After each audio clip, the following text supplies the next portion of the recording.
That is so fun. Welcome to Parley's Canyon. I am on my way to Park City to visit with Rivian because they're in my neck of the woods showing off their new R2. Their sub $50,000 mid-size SUV that is honestly a make or break for this company.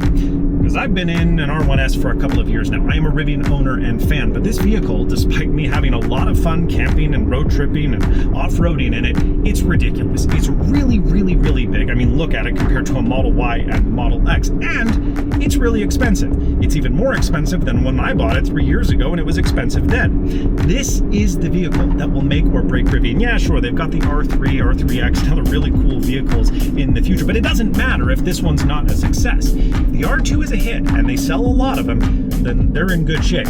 If they don't, Rivian is truly probably gone as an automaker. So I guess the question is this new vehicle any good? That's what I'm here to find out.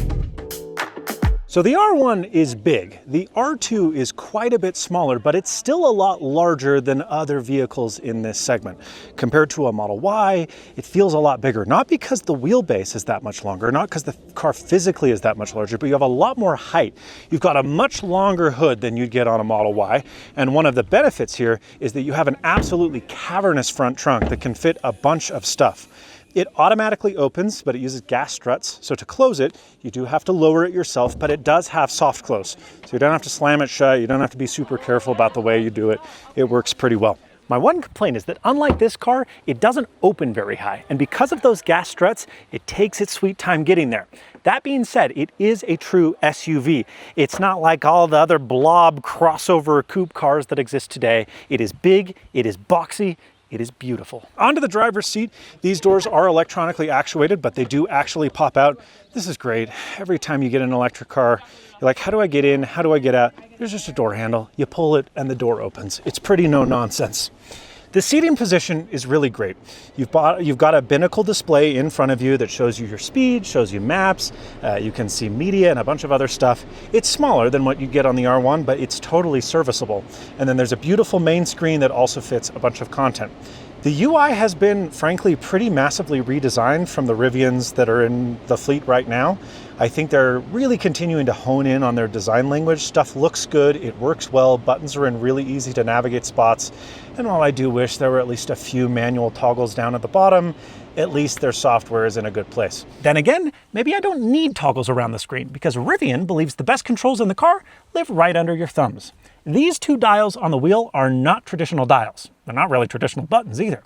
They are haptic actuators, and they reconfigure on the fly depending on what is on the dash display in front of you.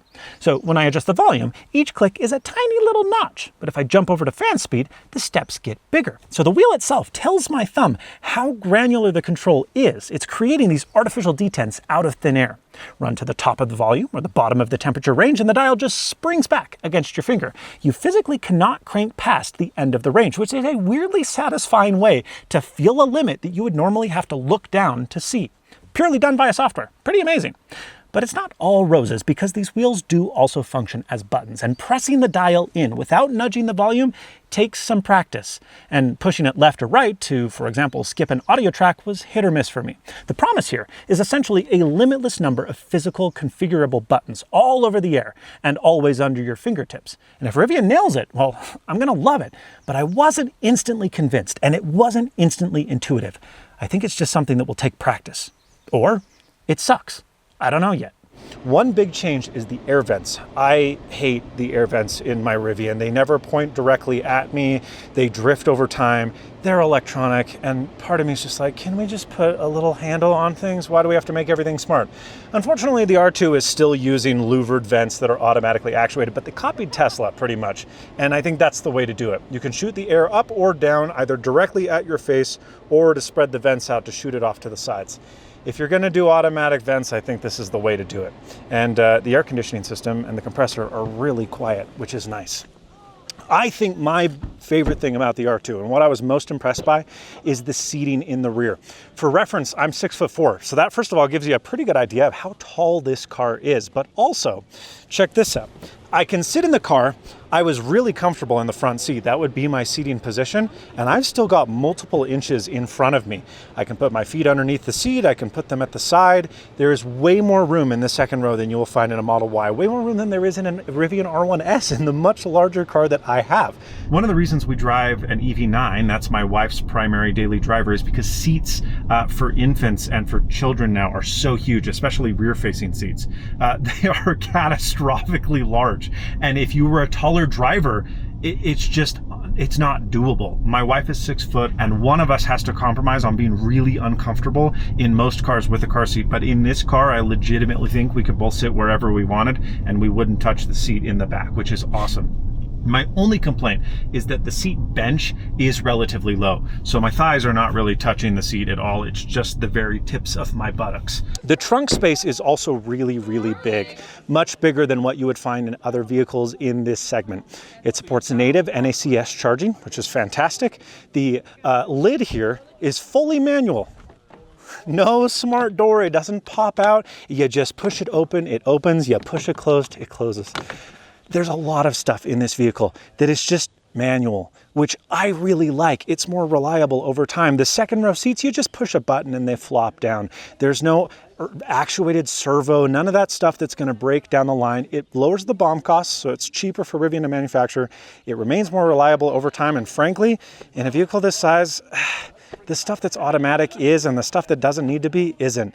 And as someone who's been driving an electric car where for years every manufacturer is trying to figure what can we make more quirky and more electronic, I'm just sick of it, and I'm glad to have stuff be normal. But normal doesn't mean stripped of character, because this is still very much a Rivian. There's still the flashlight built right into the driver's door that recharges in its dock. This center console has swapped the gimmicky camp speaker from my R1 to a drawer that I'll actually use. There are dual glove boxes, one of which with USB-C. Frankly, there's USB-C all over the cabin. And there's a 1900 watt inverter supplying 20 amps AC to whatever household appliance plugs you'd like to use. The outboard 4 seats are all heated, with the front 2 being ventilated on the performance trim. I think they're ducted as well because they got really cold. My favorite feature, however, it's got to be the 4Runner-inspired rear drop glass that can be opened or closed from both inside and outside of the car. Not just for hauling lumber, it looks cool, provides excellent cabin ventilation, and while doing so, it doesn't get that wind noise that you'd find in your ears with a standard window. It's nice. The audio is also worth a quick word because Rivian is proud of this system, just not for the reason you might expect. They bragged about how good it sounds for 1, how little power it sips, and 2, the unique speaker placement they came up with. For example, unlike my car, and pretty much every other I can think of, there are no door speakers up front at all. Everything is handled by force balancing mid and subwoofers, full range drivers tucked into the dash and A-pillars with height channels over your actual head. Now, one perk I notice is that deleting the door speakers not only massively lowered NVH on road, but where the speaker would have gone now gives you a massive cutout that fits a full-size tumbler water bottle, both front and back. So how does the system actually sound? Good, not great. I'd put it in between the Model Y's standard and premium audio systems, but I suspect I could get it closer to what I wanted with some EQing, and to even compare it to Tesla at all, frankly, should be pretty high praise. One thing is for sure, it's better than the crappy Rivian elevation system in my R1S, which sounds like a system ripped out of a car, 1/3 the price. But I also don't think it's going to win any sound design awards. But that's the R2, at least from the inside and from the outside. I've been driving it, it's been amazing, and well, I've got some thoughts on the on-road and off-road performance. I'm shocked how well this handles. This car is 5,000 pounds, but it does not feel like it. The steering is incredibly precise. You kind of point and it goes where you point it. There is understeer. I mean, there's no getting around the weight of the vehicle, but it feels incredibly confident on road. You can pull out of corners, and it's really, really well done. Regen is aggressive, as it's always been in Rivian vehicles. The braking performance is excellent, which is not true of all EVs. And yeah, it feels really confident and planted on road. A lot of that comes down to your tire selection. We're on roads right now. Once you move to like an all-terrain tire that are a bit knobby, the cabin will get louder, the steering will have a little bit more feedback in it. But that is another thing that I will remark is pretty good. That is not true of many EVs. You can feel the road through the wheel. Now, it isn't as stupid fast off the line as my R1S, which I've tracked 0 to 60 in 3.1 seconds with zero rollout. The R2 clocks in a little slower at 3.6 seconds, which is frankly even a little slower yet than the Model Y Performance. But honestly, who cares anymore? A fast 0 to 60 in an EV is old hat. It's table stakes. What actually got me was that power never tapers. Rolling from 60 up to a number that I will neither confirm nor admit to having seen, the thing just kept pulling hard the entire way, never shrugging, never hitting a wall, never running out of breath. And days later, I am still thinking about it. It feels faster 50 to 70 than any other EV I have ever driven, which is real tangible speed for somewhere like highway passing, where you actually want it. It's wonderful. The other thing that I'll say is the roads are shockingly quiet. I mean, we're going 40, 50, 50, I'll stop saying the numbers. We're going pretty fast in these canyons, and there is almost no wind noise at all. The cabin is really, really quiet. The only thing that I'm hearing is just the tires off the road and that little slight whine coming from the motors and the inverters as I regen. But it's a really, really, really quiet ride. The only car that I think really competes with it is the latest generation Model Y, which is also very quiet on road. This is leagues ahead of Rivian's first attempts. Now, Rivian hasn't ditched their adventure heritage, and we explored off-road. The R2 is not as capable as my R1S. It's smaller, there's less articulation in the suspension, and there's no dedicated rock crawl mode. But the trail they put us on is exactly the kind of thing an intermediate off-roader would have an absolute blast with. And the R2 made it feel easy. The accelerator dynamically remaps based on the pitch of the vehicle, so creeping up or down a grade at 2, 3, 4 miles an hour, it was no problem. I could perfectly hold a precise speed without ever letting off the single pedal. Descent control in particular blew me away as well. I mean, we were on top of loose shale sitting on top of hardpack, basically like driving on a bunch of tiny ball bearings. And yeah, you'd get a little bit of wheel slip here and there, but the car caught itself so fast and kept itself so squared on the trail that it felt like a baby could drive the thing. And then there's the vehicle's active dampers. Washboarding, you know, the stuff that turns most cars into paint shakers, just vanished. And that translated to the road too, by the way. I mean, you feel the road through the suspension. It isn't floaty or vague because it shouldn't be, but it's also muted and comfortable where it should be, something the R1S never was. So I'll just say it. This has the best suspension of anything in its class. And frankly, better than all but a small handful of cars under 100 grand. You trust the car's ride, and just as much, you trust its size. One of the worst changes in car design lately is that a lot of vehicles give you no indication about the actual corners of the vehicle. It's really hard to park a car, and you have to rely on ultrasonics that are not always reliable, and they don't easily see stuff, and you're kind of just believing that you're not going to hit the corner of another car. Not so in here. I am shocked at how, because of the seating position being relatively high, because of the rake of the windshield, and the hood actually being fairly aggressively sloped, even though it doesn't look like it from the outside, you can see all four corners of the vehicle. That's also in part thanks to the beautiful glass that surrounds you, and even though you have an excellent camera system, it's nice to be able to see the front of your hood, and you can. The other thing that helps with that, I think, is that the stance of the vehicle and the length of the wheelbase is such that you're already kind of at the extremities of the vehicle anyway. It's a really, really nice drive. The other thing that Rivian is very focused on is autonomy. I am driving without hands, which is kind of scary because this is a very sheer cliff off to my right side. And yet, despite being in this mountain, I take it back. I'm coming up on a very sharp curve and it's asking me to take over. And that's kind of the state of UHF right now, universal hands-free as they call it. I think the closest comparison is autopilot. It does do lane changes when prompted, but that's about it. Now, it does work on any road that you can find. As long as there's lane lines, it will work, but it feels to me still primitive. It is very smooth, and it doesn't do the rubber banding that you'll find in a lot of lesser systems. It's very confident in that regard, but its capability set is not that deep. But that is soon to change because they've made some big promises about the future. Thing is, this isn't the first time that Rivian's done that. I'm sitting in my Gen 1 R1, a car that was sold to me with a whole list of autonomy features that it doesn't have and never will. This thing is abandoned by Rivian. So you'll forgive me if I'm a little gun shy when that same company starts making promises again. And yet, I think this time might actually be different. Not just because they poached some of the best minds out of Waymo, Zoox, and Tesla years ago, which they did, but because they're putting hard timelines on things with a confidence that I have frankly never heard from them before.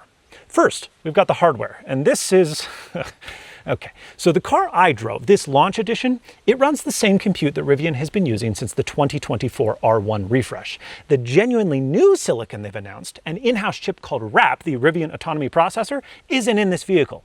Rivian says that RAP will deliver 1600 sparse tops, which by my napkin math tells me that it's somewhere between 5 and 8 times as powerful as the compute in Tesla's AI4 hardware. But it doesn't arrive until next model year. And while it will eventually become standard, there is no retrofitting the new compute into an R2 that you buy today. Now, riding alongside RAP next year is LiDAR. Now, Tesla fanboys will be pleased to hear that LiDAR is a huge validation and training play. Rivian is using it to quickly collect rich data, to distill it back down, and to make the vision-only cars more capable.